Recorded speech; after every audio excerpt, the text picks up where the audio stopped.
ایک نوجوان کے بارے میں کہا جاتا ہے کہ اس کے پاس گھر میں موجود تجوریوں میں سونے، جواہرات اور قیمتی موتیوں کا خزانہ تھا، لیکن اس کا حال یہ تھا کہ روز و شب پھوٹی کوڑیوں کی تلاش میں رہتا اور لوگوں کے سامنے اپنی پریشانیوں کا شکوہ کیا کرتا تھا۔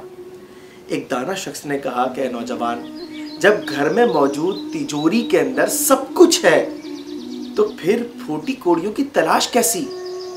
وہ کہنے لگا کہ میرے پاس اپنی تجوری کو کھولنے کے لیے وقت نہیں ہے۔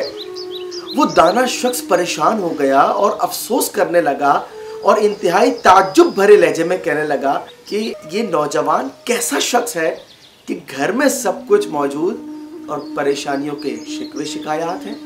ناظرین، اسی قسم کا حال ہم میں سے اکثریت کا بھی ہے۔ جی ہاں، ہمارے گھروں میں موجود الماریوں کے اندر رحمان کا وہ کلام جس کی ہر آیت ہدایت کی روشنیوں سے لبریز ہے۔ ہمارا کون سا مسئلہ ایسا ہے جس کا حل قرآن پاک نہ دیتا ہو؟ لیکن افسوس کی بات یہ ہے کہ جب ہم سے کوئی دانا کہتا ہے کہ آؤ اپنے رب کے کلام کو سیکھو، ہم کہتے ہیں ہمارے پاس وقت نہیں ہے۔ جی ہاں ناظرین، یہ مثال بہت قریب کی ہے۔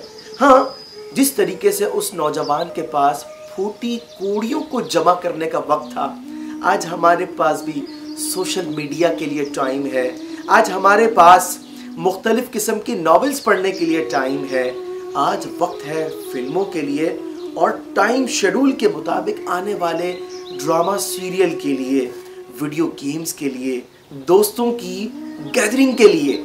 لیکن ناظرین، زندگی کی یہ ساعتیں دوبارہ لوٹ کر نہیں آنی۔ آج وقت ہے رب کے کلام کو سمجھ کر ہدایت کی روشنیوں کو پا لینے کا۔